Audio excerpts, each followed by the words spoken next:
As mayor of Kansas City, it was my pleasure to declare this broadcast of the Hallmark Playhouse the Kansas City Radio Hour. And I am most delighted to welcome you and your distinguished company for this event. Thank you, Mayor Kemp. It's a great pleasure for us all to be here.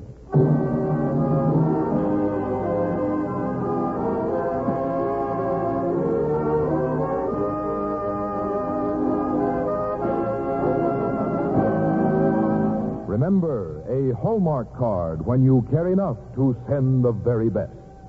Tonight, from Kansas City, the makers of Hallmark greeting cards bring you Jane Wyman and Robert Young in The Story of Kansas City on the Hallmark Playhouse.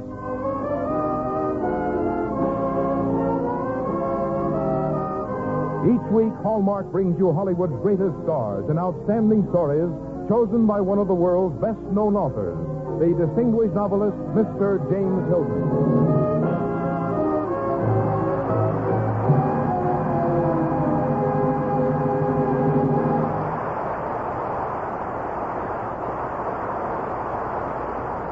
Good evening, ladies and gentlemen. This is James Hilton. I expect you've all heard stories about Kansas City, but the one we tell tonight is another one, and a better one. A story that began about 100 years ago when Senator Tom Benton was on his way down the Missouri by steamboat. Reaching a bend where there was already a small village perched on the high bluff, he couldn't help but exclaim to his companions, "Gentlemen, another generation will see a great city on these hills."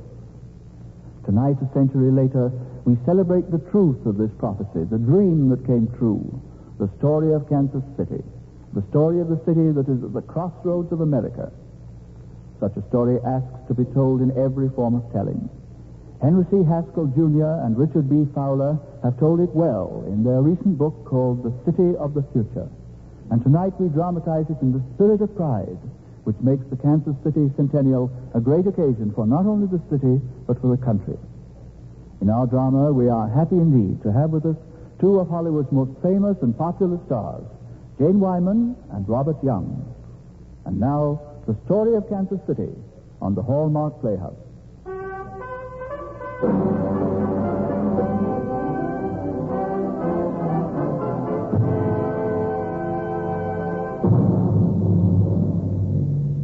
You are about to hear a story that took over 100 years to write. A story of the days when Kansas City was young. It is a story of courage, and a story of the dreams of men of courage. It is a story of a city's birth and growth and struggle against hardship and against greed, and of the unconquerable spirit of the men who believed in her and fought her battles. Listen closely, America, for here is the story, too, of your city. For as Kansas City grew, so grew most of the other young cities of her time. And with them grew the nation, young, hardy, idealistic, on its way onward and upward, a stronghold for free men, a hope for enslaved men everywhere. Listen, America, to the story of Kansas City that took over 100 years to write.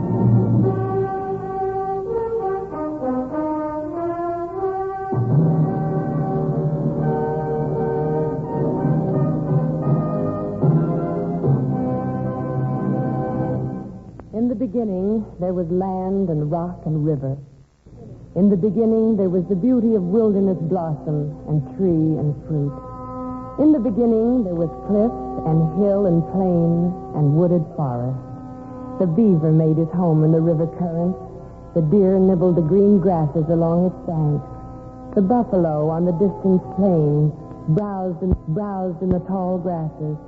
And the Kaw Indian lived in his wigwam in the manner of his father. Along the Missouri, the trees of the upland woods stood like men of God, with their arms raised toward the heavens. The fox made his home in those forests, the opossum, the raccoon, the deer. And in the spring, the fragrance of the blossoms of the dogwood and the redbud, the locust, the plum, the cherry, made a glory of the air. The tall grass came from the valleys and the hills to the very edge of the river. And when the wind ran her long fingers back through it, there were the wild strawberries and blackberries, the wild roses and lilies, the gay, flirtatious sunflowers. In the autumn, the land was ablaze with goldenrod, and the wild geese and cranes with shrill screams and trumpetings of farewell rose in the air and disappeared over the southern horizon. The buffalo on the distant plains raised his head to see them go and then went back to his browsing. The deer took a farewell drink of Missouri water and headed into the forest for the winter. The beaver plunged and leaped in the river current. Yes, in the beginning, there was the beauty of wilderness blossom and tree and fruit. In the beginning, there was cliff and hill and plain and wooded forest, and the Kaw Indian living in his wigwam in the manner of his fathers. This was the prologue. This the stage that nature set for history.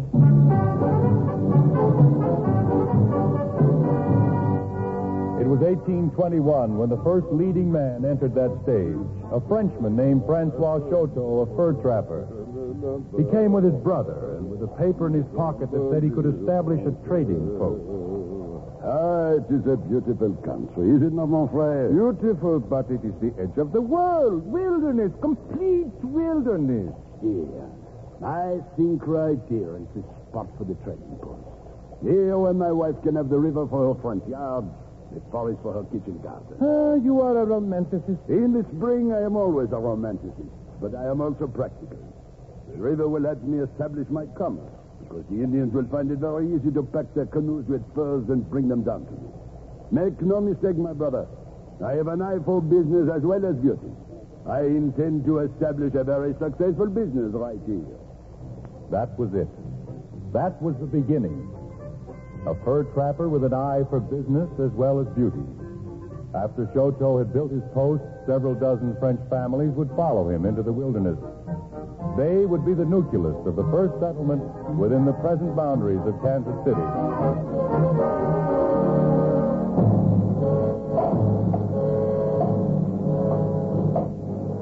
Do you hear that sound? You're listening to the voice of progress and civilization as it begins to take possession of the wilderness. It's a symphony of sound, having rhythm, having beauty, having joyousness. The joyousness of builders, watching the future take shape beneath their hands. The joyousness of builders who build with hope as well as logs and axes, who build with dreams as well as hammers. How beautiful these sound, as beautiful as the birth cries of a newborn child. And so the settlement grew as men labored and planned to set their homes upon the land.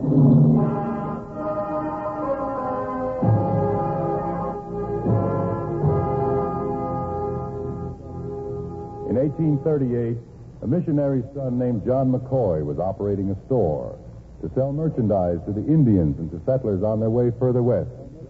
He was an enterprising young man who had prospered when he broke the first wagon track through to a natural rock levee on the river.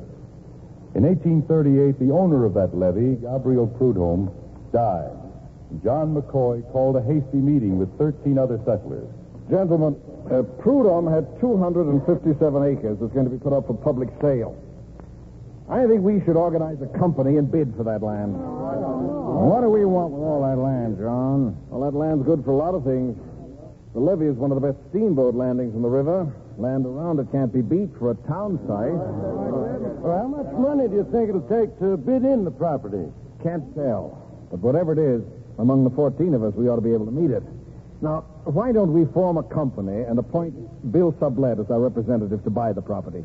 Bill can strike as good a bargain as anyone in this part of the country.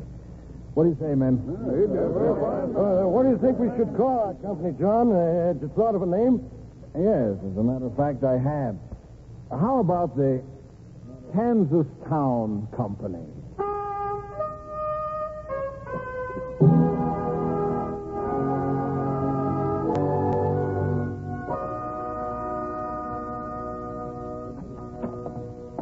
Oh, hello, Bill. I was just getting ready to close the store for the day. Well, I bid in the property. We got it. How much? $4,220. Yeah, that's a lot of money.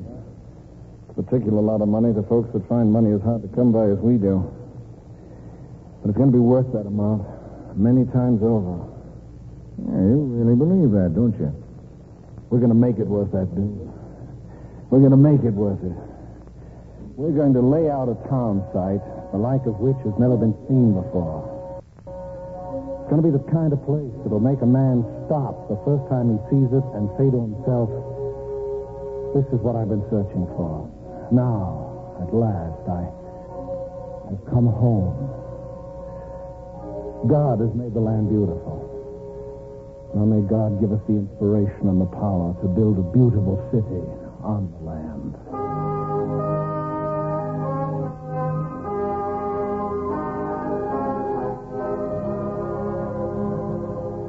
And so Kansas City began to grow beside the waters of the Missouri. And the Missouri still sang her to sleep at night with the ancient lullabies of the Wilderness River. And now there were new things going on all around her. Stores being built, warehouses, homes. New people began to arrive almost daily. America was on her way west, on horseback and by covered wagons. 40,000 went through Kansas City in a single year. 40,000 with their hopes high and their eyes on the horizon. 40,000 and a word pounding with their pulse beats, gold, gold, gold.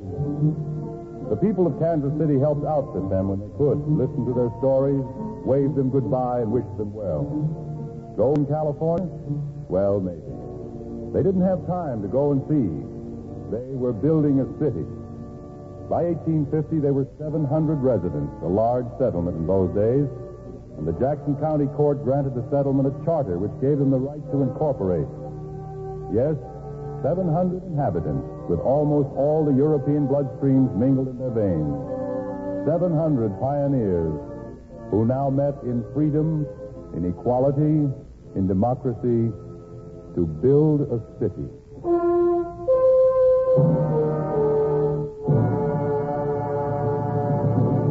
6 years later, there were 2,000 permanent residents.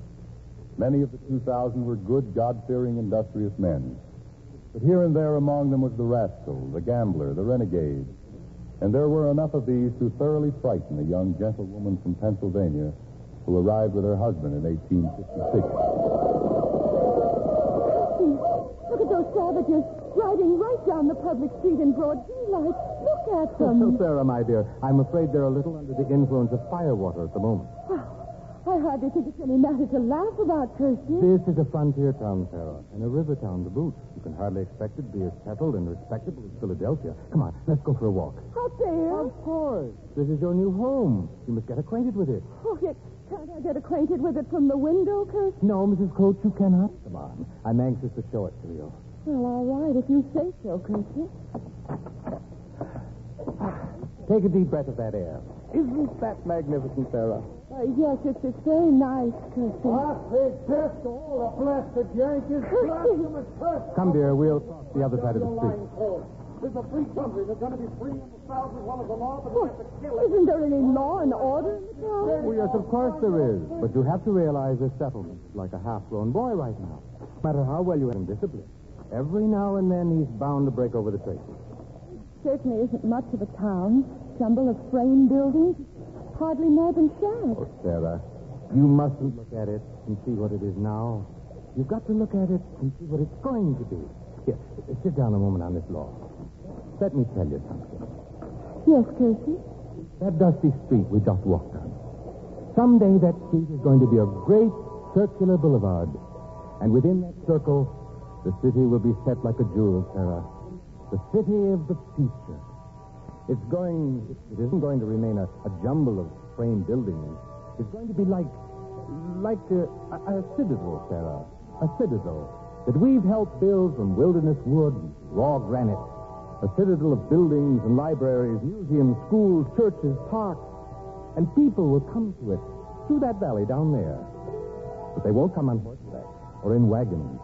They'll come on trains. Sarah, I tell you, I can see it. I can see it as clearly as though it were actually before me now. I wish I could see it too, Kirsty. You will, Sarah. You will when you've lived here a while. There's vitality to this town, energy, imagination. People are working, and working together to build it. That's the amazing thing about it. I'm not the only one who feels this way. It's like a flame that has been kindled, and everyone who lives here for a time begins to feel the warmth of that flame within himself. Those people will build the city I'm talking about, Sarah. They'll build Kansas City. And you'll be one of them, Kirsty. Yes, Sarah. I'll be one of them.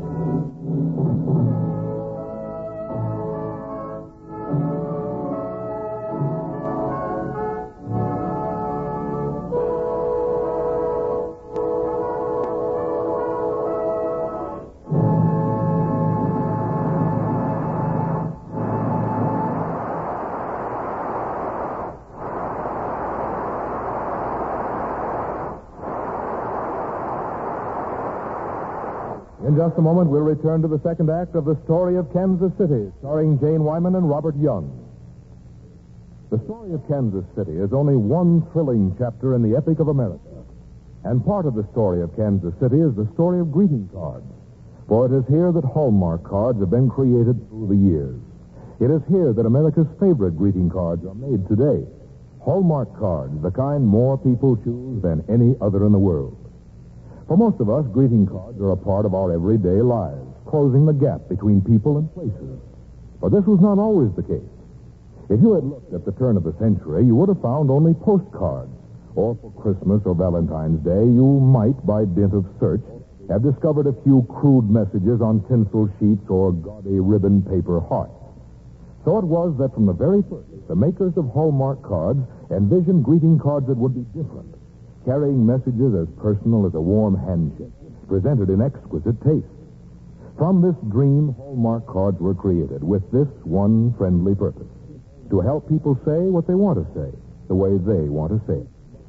Through the years, the new custom grew of sending greetings by card the year around, on every occasion when the right word from the right person can mean so much. Through the Second World War, when more people were separated from friends and loved ones than ever before, greeting cards played their part in bridging time and distance. Any serviceman will tell you how much those greetings meant. Today, the sending of greeting cards has become a great tradition. Some of the best creative minds of our time have blended their talents to make Hallmark cards more and more the perfect expression of friendliness and good taste. And always with the hallmark on the back of each card that says, "You cared enough to send the very best." And now back to James Hilton and the second act of The Story of Kansas City, starring Jane Wyman and Robert Young. Those were the days when the great westward trek was beginning, when old Senator Benton would have seen strange and exciting happenings along the riverfront by the high bluffs he had so much admired years before. The high bluffs where now the city was going fast, its wharves jammed with the traffic of those great days.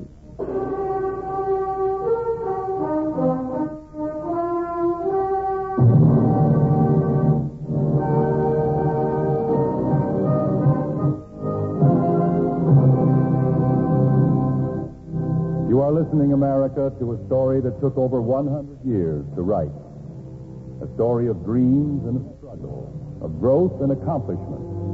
A story of men who came to carve a city from the wilderness. Men with a vision in their hearts and the strength and determination to achieve that vision.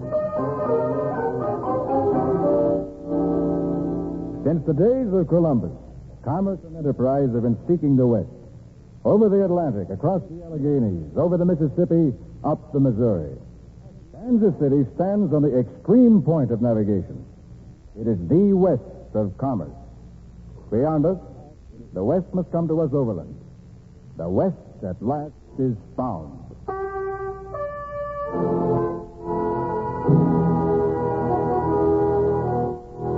Robert Van Horn, the community's first editor, said those words at a merchant's banquet in Kansas City on Christmas Day of 1857. The men who joined in the applause knew what they were doing. They had courage, ingenuity, faith in the future. And above all, they had a strong belief in what they were doing. A belief that was to be handed on from generation to generation.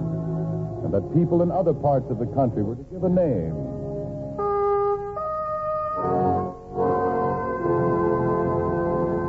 Last week when I was in Boston, I heard a man say, "I tell you, there's something about that town that's like no other town I've ever seen." I don't know what you'd call it, unless you'd call it the Kansas City spirit.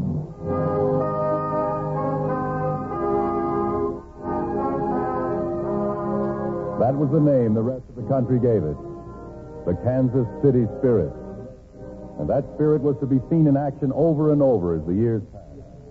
It was to be seen in action a dozen or more times when the city itself seemed lost. And only the unconquerable will of her people pulled her up by her bootstraps and started her on her way again. The Kansas City Spirit whipped into the wind with colors as red, white, and blue as the flag they raised there. And the men and the women and the children of the city followed that flag and that spirit into the future.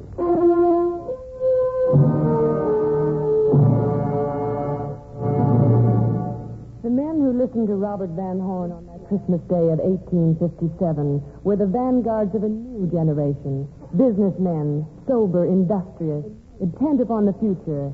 An electric future charged with excitement came to life all about them.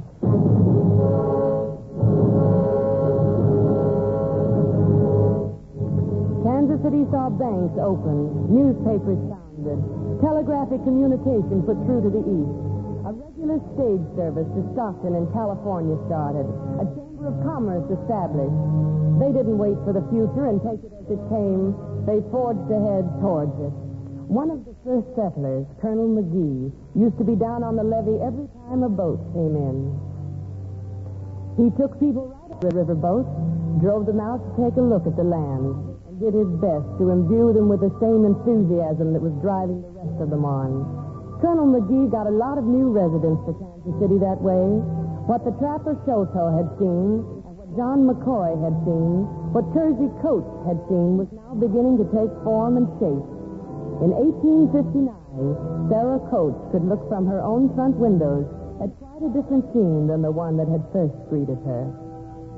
Sarah, what on earth are you looking at? You've been looking out that window for over an hour. Oh, I don't know. I was just looking. Thinking how things change. It seems as though it was only yesterday that street was a muddy road with a few frame buildings along it. And now, already, it looks like quite a respectable town. Yes, and tomorrow. Tomorrow, Sarah, it will be a city. Why, one day you look out your window and think, my goodness, surely I'm looking at Philadelphia. No, Piercy. One day I'll look out my window, and there will be the city of the future that you like to talk about. And I'll say how proud I am to have lived here and to have been part of its growing. Philadelphia was there when I was born, but even in my small way, I can feel that I helped build Kansas City. Of course you have. You love it, too, now. Don't you, Sarah? It's my home. But Sarah Coates was soon to see a bleak change in the town she now called home. She was to feel the warm, friendly atmosphere grow chill with hate. She was to wake in the night to hear shots in the streets. She was to hear music played defiantly in the streets by improvised bands. Yes, music in the streets played defiantly by improvised bands. She was to read the grave words spoken with inexpressible grief by the tall, worried man gazing south from the White House. A house divided against itself cannot stand. I do not expect the house to fall. I do expect it will cease to be divided.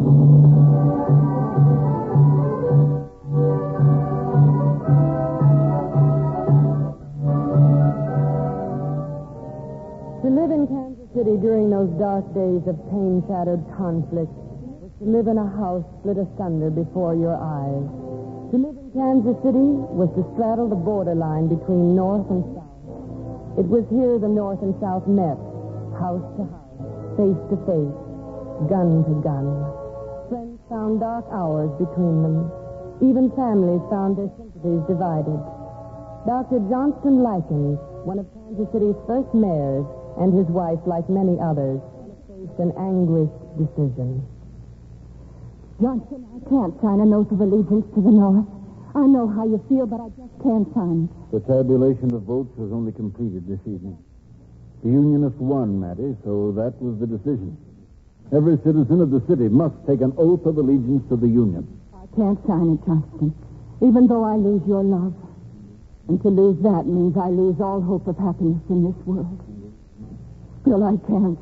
Mattie, you won't lose my love. That's not the issue. Sometimes, to a woman, issues are not as simple as they are to a man. It's not one issue. It's not one oath or one broken home. It's thousands of broken homes. It's men killing and hating. It's bloodshed. It's death and tears.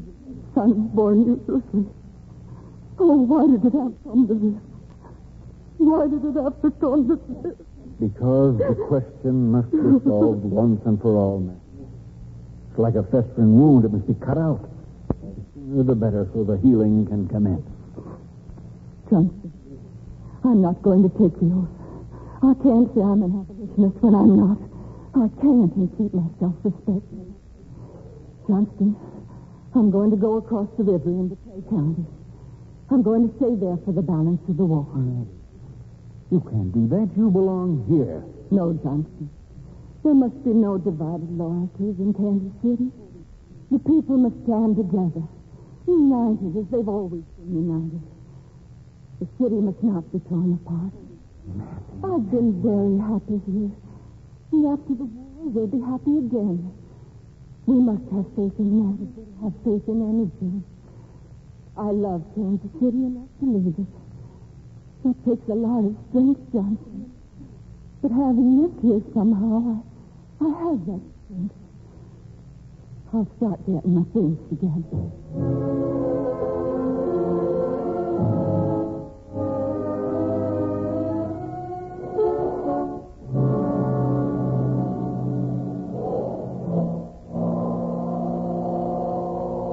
Well, just about ready to pull out, Mattie. Goodbye, John. Take care of yourself.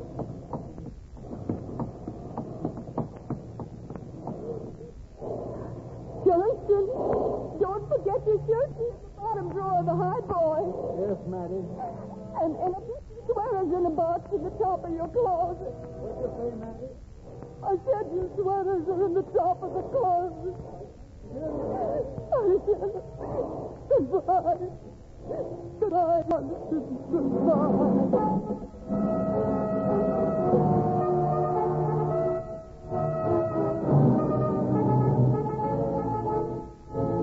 And so Kansas City chose its side and prepared to defend its principles. On a Sunday in October of 1864, it prepared to defend its very existence. A few miles to the south, the Missouri-Arkansas troops of General Price engaged in active warfare with the Union forces under Major Curtis. The Confederates were in a strong position in the wooded heights a few miles from the city, and they were able to repulse the Union attackers all along the line. It looked as though all hope was lost for the Union forces when an old man, dodging the fire of both sides, made his way out on the battlefield. He insisted that he be taken to Major Curtis. And finally, it was done. The old man was spent and he could hardly move. But the spirit of Kansas City never blazed with more strength than when he spoke. Major Curtis, there's a concealed break in the opposite wall of the valley. Not everyone knows about it. You can get your troops around behind the enemy and attack them from the rear. I'll lead you there.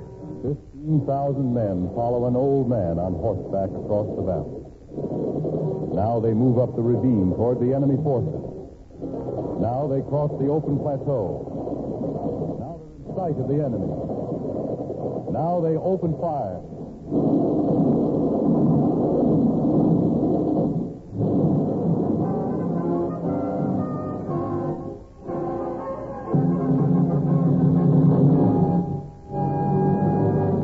48 hours later, it was all over. 48 hours later, the Battle of Westport was over, and the victory of the Union forces was history. The most important battle of the war of the western sector had been won. It had been won because an old man from Kansas City had come out on the battlefield to help protect that city. There's a mighty word that describes that old man, a word that describes him and the city he loved, and the word is indomitable.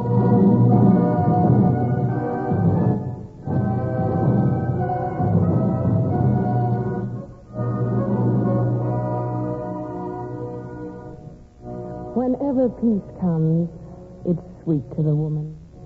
When peace comes, it means that her man is safe, that her children are safe, and that her home is safe. When peace comes, thanksgiving enters her heart, and she's able to sleep again in quietude and certainty. When peace comes, spring has a new beauty, the silence of the night a new comfort, the small busy problems of the day a new delight. And so, peace at last entered the house divided and found that it had not fallen, but at last it had ceased to be divided. In that house, within those walls, dwelt north and south together. The brothers and the mothers and the wives fell on their knees and gave thanks to God.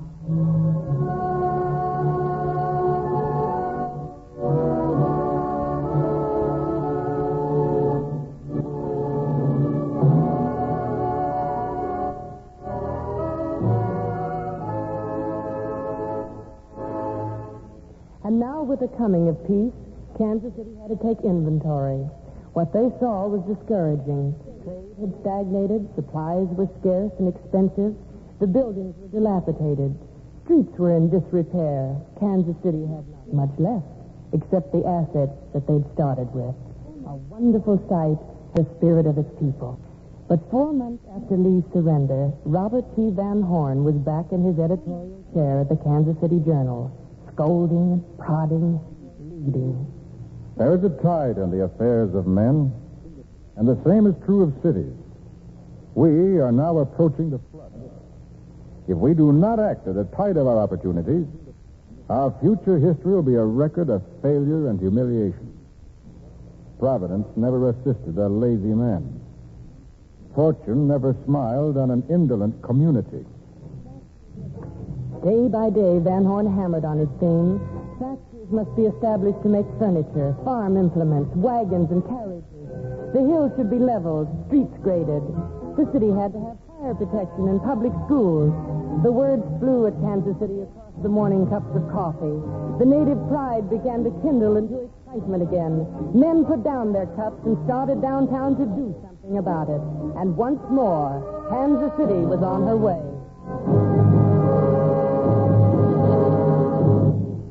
The years go swiftly when the heart and hand are busy. In the next 5 years, Kansas City established a municipal hospital. It organized a board of education and built its first schoolhouse. In fact, things were looking pretty good at the end of 5 years, but not quite good enough. Kansas City wanted something it didn't have. It wanted the Hannibal and St. Joseph Railroad to come through the city. It meant a fight because other cities along the river were also determined to get that same railroad connection. But Kansas City knew how to fight, and in 1866, Colonel Charles E. Kearney was elected president of the Kansas City, Lake Superior, and Galveston Railroad Company. Gentlemen, we've got to act, and we've got to act fast. This may be the most crucial moment this town has ever faced. We've got to get a bridge across the Missouri, and we've got to get that railroad. But, Charlie, we've got it on good authority that railroad contract's been sewed up already by another company. All right, then we'll unsew it. The whole question of this railroad is going to be settled at a meeting of the stockholders in Boston. Most of those stockholders have never been out here. One town's the same as another to them. Well, we've to tell them that our town's better than any other town on this river. John, I want you and Colonel Case get to Boston as quick as you can. Kersey Coates is in Washington right now, isn't he? Yes, he is. Well, I'm going to send Kersey a telegram. Ask him to drop what he's doing and get up to Boston and talk to those stockholders. You boys can meet him there and help in any way you can. Well, I hope Kersey can get away right now. Kersey will get away. He knows what that railroad and the bridge will do for Kansas City. He'll get away.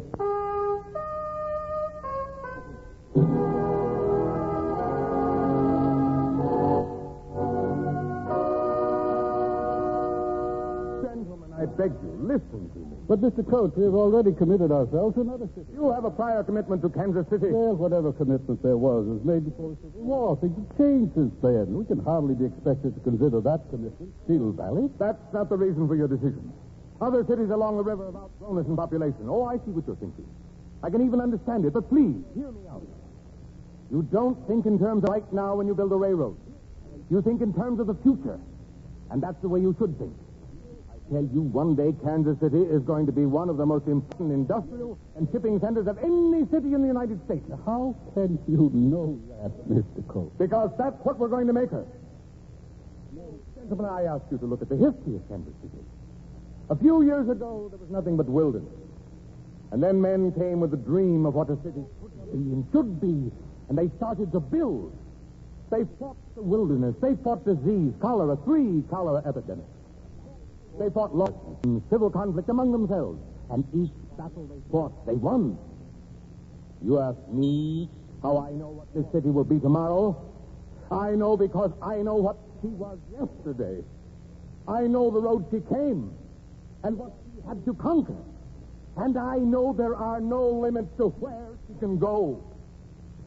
Mr. Coates, I think all of us here must agree that as long as Kansas City has men like you to plead her cause, there are no limits to where she can go. Now then, here's how I propose that we solve the situation. We must have a railroad bridge across the Missouri. If Congress will give Kansas City authority to build that bridge, then we'll put the railroad terminal in Kansas City. If someone else gets the authority first, we'll put it in there. Now, what do you say? Thank you, gentlemen. Please excuse me. If those are your terms, then I've got to get back to Washington as quickly as possible. Percy Coates caught the next train for Washington and went into an immediate conference with Robert Van Horn, who was now representing the Kansas City district in Congress. A few days later, Van Horn was pounding on Percy's hotel door. Bob, what's the news? We pulled it off. The bill is passed. We've got the authority to build the Hannibal Bridge. Oh, God be praised. Kansas City owes you a great debt, Bob. Oh, no. We all owe Kansas City a lot. That town has given us something to live for, something to fight with and fight for. I've enjoyed every moment I've lived there, Kersey, even the bad moments, and there have been plenty of those. And now with these railroads coming in, with a span across the Missouri, it's going to be even more exciting. This means progress, accomplishment, importance. A steel link to the east and to the future. Kansas City hasn't even begun to realize its potential, Bob. You're right there. It's just what you've always said it was, Kersey. A city of the future. Yes. A city of the future.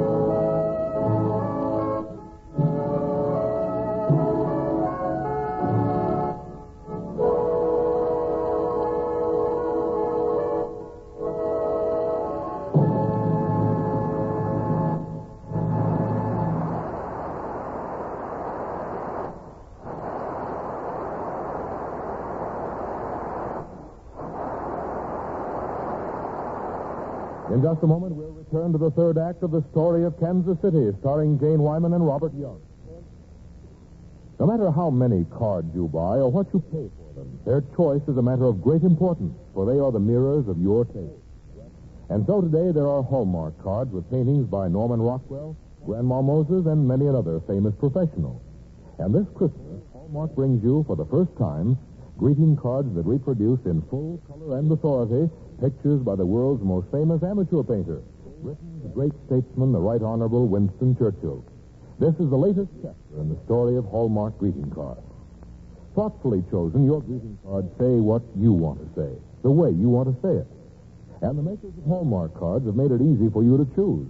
The finest stores, wherever you live, display these cards in wide array for your selection. There are Hallmark cards for every occasion, the year around, and friendly people to help you quickly find exactly what you want. And when you visit the fine stores that offer you Hallmark cards, you will take pride in looking on the back of each card you choose for the Hallmark imprint. For through the years, America has come to recognize the special significance of the Hallmark on the back of their greeting cards. It says you cared enough to send the very best. And now, before we continue with the story of Kansas City, we pause for station identification. This is CBS, the Columbia Broadcasting System. This is KMBC, Kansas City, Missouri.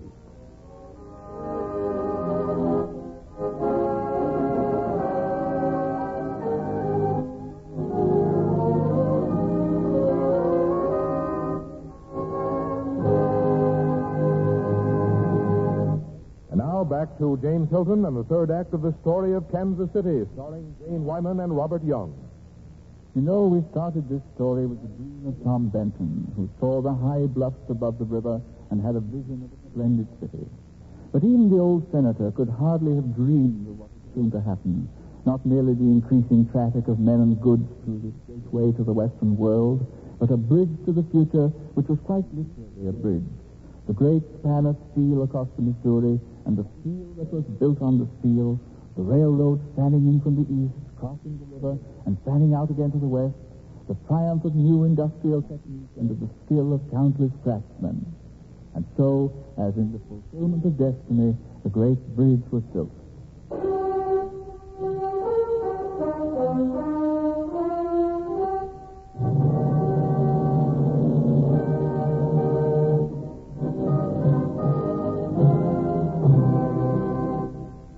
You are listening, America, to a story that took 100 years to write. Men live and dream and leave their dreams behind them. A bridge across the river speaks eloquently of a dreamer. A building, a park, a street, a city skyline. Men's dreams live longer than their lifetimes. Men's dreams and deeds live longer than their names. A city stands, a dream made permanent in steel and concrete. A city stands and does her dreamers proud.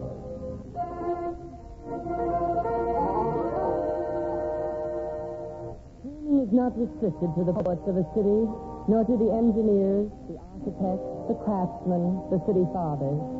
Joseph McCoy was a dreamer who came to Kansas City in 1867.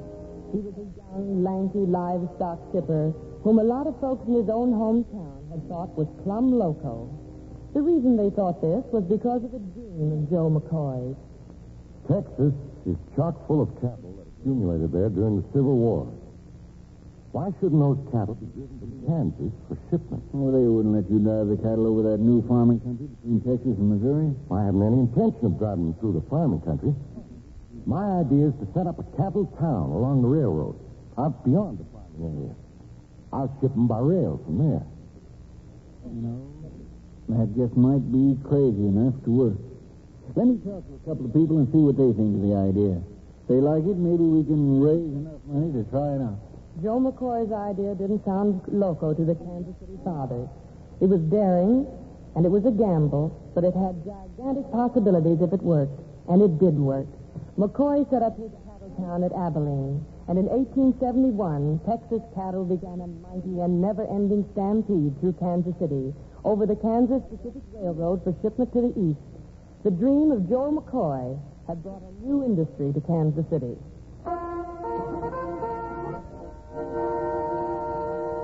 In 1880, another of Kansas City's great dreamers came to town, William Rockhill Nelson. To hear him talk, one would hardly classify him as a dreamer. But in his own way, he was one of the most magnificent dreamers of them all. Now, I don't intend to start out by making much of a speech. I hired you men because I liked your ideas, and you seemed like the kind of men I could work with. You may have heard that I'm starting publication of this newspaper on a shoestring. That statement is not quite accurate. I'm starting it without a shoestring. But I intend to end up with the best newspaper in town. I want the Kansas City Star written and edited for its readers.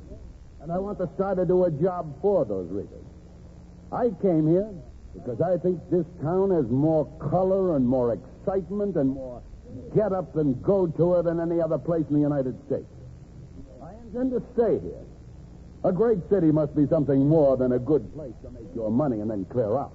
And so William Rockhill Nelson entered history. He marched into print fighting, and what he fought for, he usually accomplished. He went after good streets, sidewalks, sewers, street lights, a more efficient police force. And the people of the town began to look to him, first for support, and then for leadership. The Kansas City Star, as he had dreamed it would, became the conscience and the voice of Kansas City.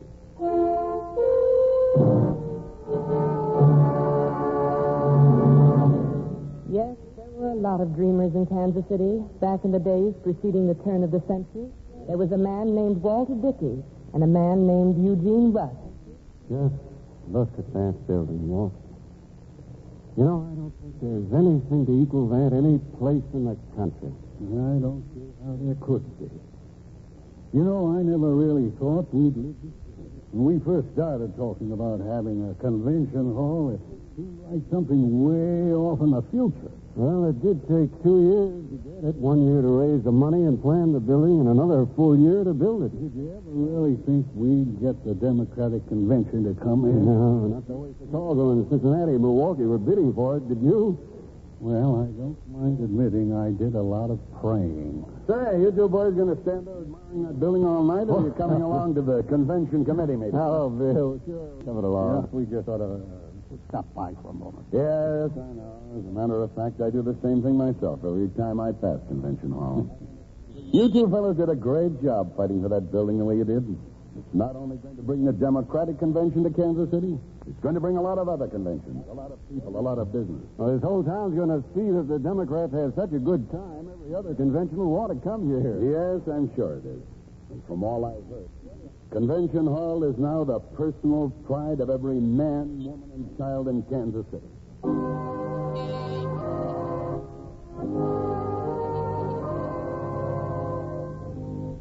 William Rockhill Nelson was right. Convention Hall was now the civic heart of the city.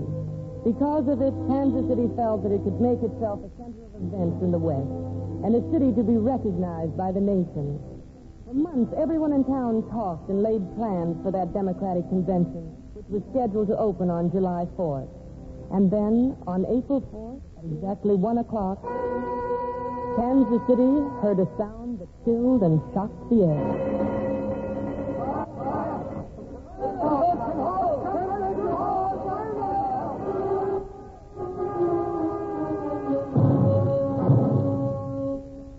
It was impossible to save it. In a few hours, Convention Hall had burned to the ground, and a sigh of grief and anguish and frustration echoed through the entire city. The Democratic Convention was only 3 months away, and now they had no place to house it. The Kansas City people huddled unhappily about the ruins, staring at them in stunned belief. Then suddenly, someone noticed Walter Dickey and Eugene Rusk moving from person to person. Charlie, can we put you down for a subscription? Now, Walt, you surely don't think you can rebuild this auditorium? We've got to rebuild it. The Democratic Convention is coming here. We've lost the convention, man. They'll never come now. Oh, no, we haven't. We'll have this hall rebuilt in time for the convention. Are you crazy? It's only 3 months off. We can do it. We've got to do it. Can we put you down? Well, sure, you can put me down, Walt.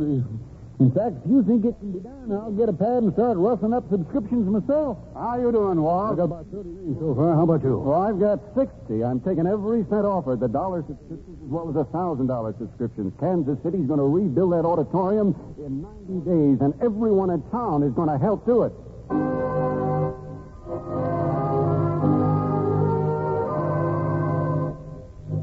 When the Star went to press that night, it carried the story that the hall would be rebuilt. The subscriptions poured in from all over the city. No one person led it. It was a great, spontaneous civic uprising. Kansas City was going to keep that convention. They wired the Democratic Committee that the hall would be ready, and they received an answer a day later from the secretary of the committee. To the directors of Convention Hall, Kansas City, Missouri.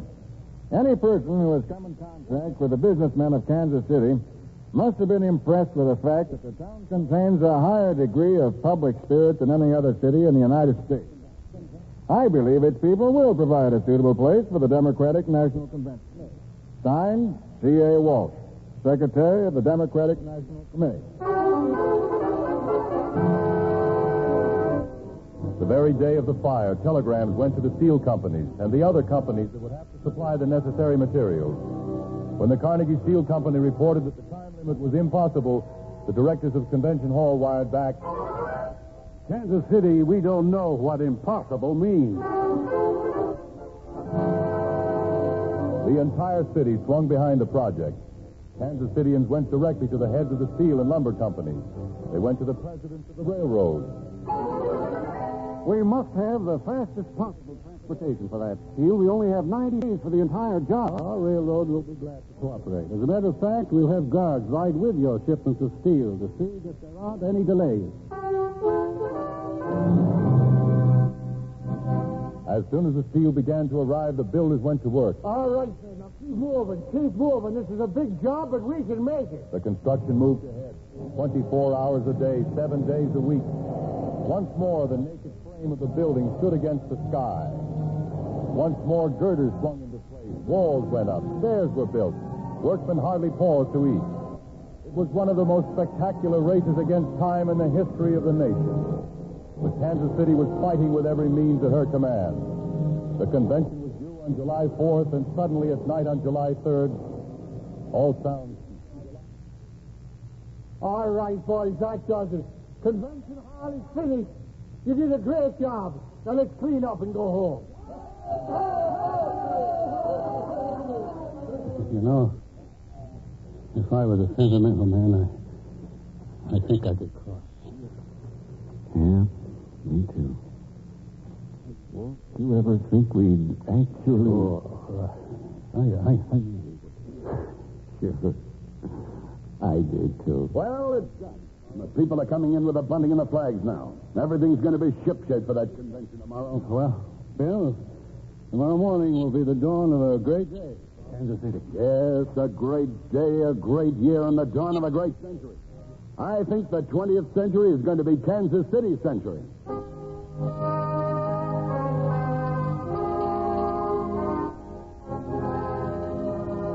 The Democratic Convention was the great triumph everyone knew it would be. And on New Year's Eve, at the close of 1900, all of Kansas City gathered into Convention Hall to welcome the beginning of what William Rockhill Nelson had called their century.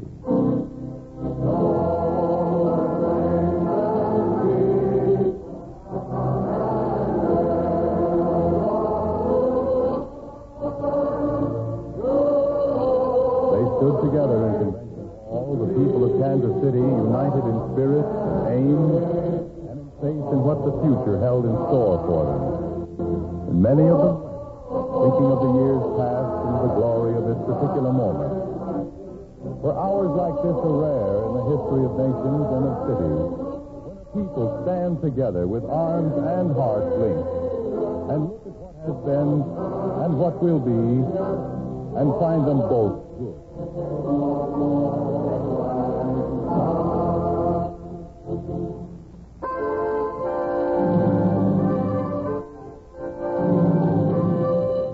And so the 20th century dawned on the horizon, lighting up the wonders and the marvels of a new age.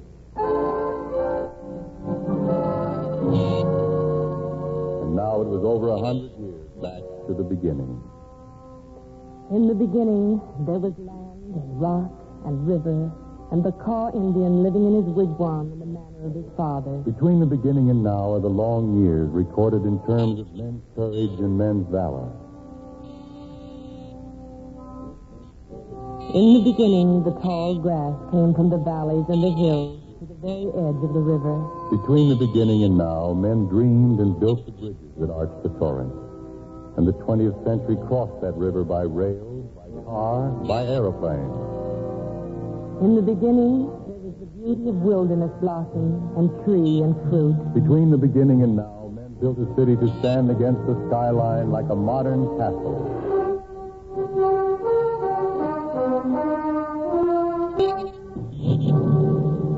A city is a poem written by men in lines of steel and concrete. A city is music composed by men in notes of rivets, drills, horns, whistles, traffic. The city is a painting conceived by men in terms of light and shade and hue. The city is a signature, the shining, accomplished signature of the men who have created her.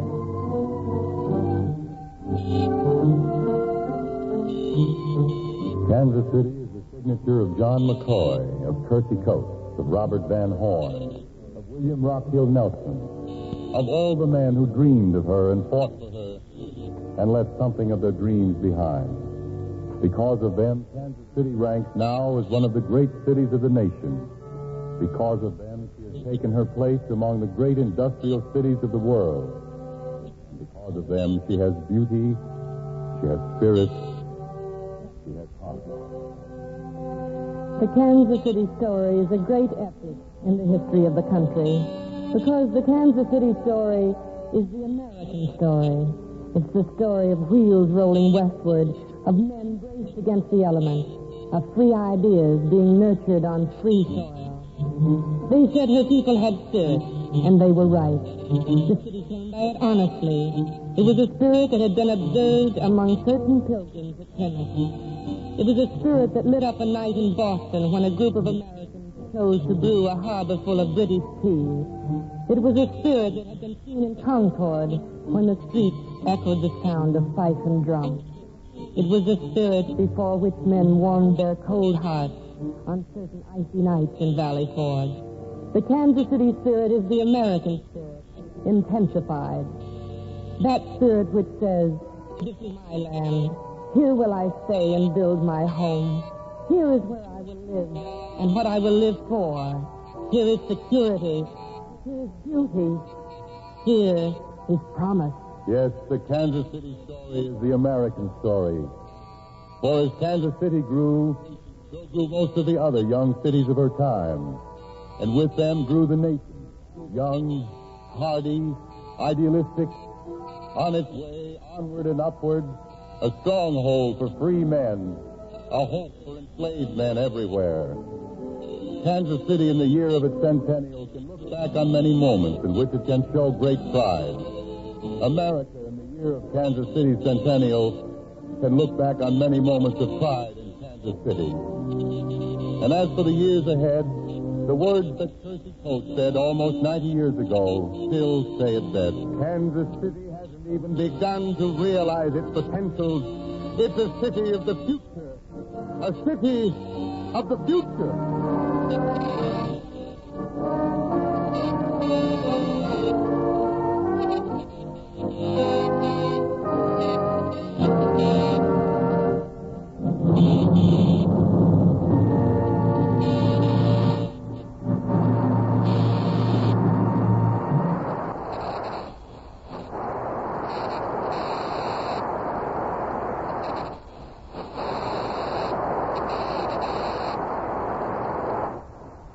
Thank you, Jane Wyman and Robert Young, for your grand performances tonight and your help in making this a great day for us all. Thank you, Mr. Hilton. It's been a pleasure. Yes, it's been a real pleasure, not only to take part in this notable centennial, but to see something of the city whose history we've been celebrating. And it certainly is an exciting history. Unfortunately, an hour was too short even to begin to tell it all. The growth of this century is just dramatic as the growth of the last. And those who visit the city today can see wonderful evidence of it. Miles of parks and boulevards, for instance, and a residential area that struck me as just about the most charmingly planned place to live in of any I've ever seen. Yes, that's the development that Mr. Nichols brought to the city. And that's the whole story in itself. Famous all over the world, I understand, as an example of enlightened city planning. And by the way, what about the theater we're broadcasting from tonight? Isn't it magnificent? Oh, and don't forget the Rock Hill Nelson Gallery, where the Hallmark Art Awards are now on exhibit. That's certainly one of the finest galleries in the country. And by the way, the pictures are touring the country, and anyone who has a chance to see it shouldn't miss them. You know, Jane and Bob, I think we'll have to come here again one of these days. And thank you, Mayor Kemp, for being such a gracious host. Well, it's been a great pleasure to have you, Mr. Hilton, and your distinguished cast here with us tonight. Thank you very much, Mayor Kemp. And now the time has come for me to say that the Hallmark Playhouse is going off the air for the summer months. And I'd like to take this opportunity of thanking our audiences for their warm appreciation and the help they've given us by so many letters and good wishes. Speaking for all of us Hallmark players, I can truly say what a happy show it has been and how much we're indebted to our orchestra, our writers, our sound men and technicians, all of them such fine and friendly workers. Thanks also to Bill Gay, who produces our show, to Lynn Murray, who composes and conducts our music, and to Gene Holloway, who adapted the script tonight. So until we meet again, this is James Hilton saying good night, and may the summertime be happy for us all.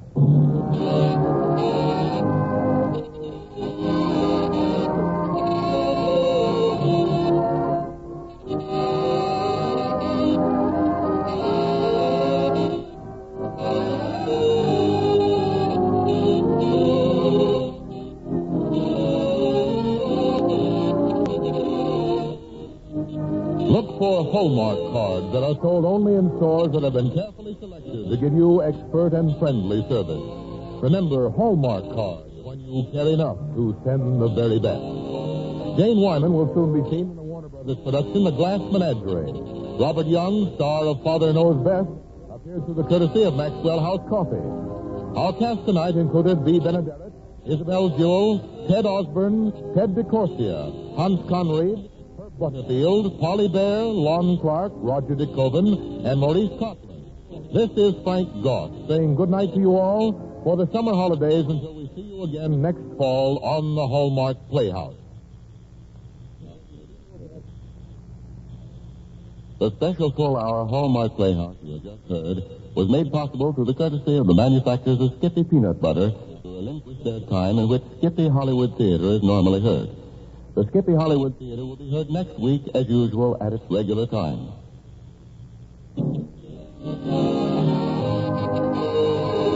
This is CBS, the Columbia Broadcasting System. This is KMBC, Kansas City, Missouri.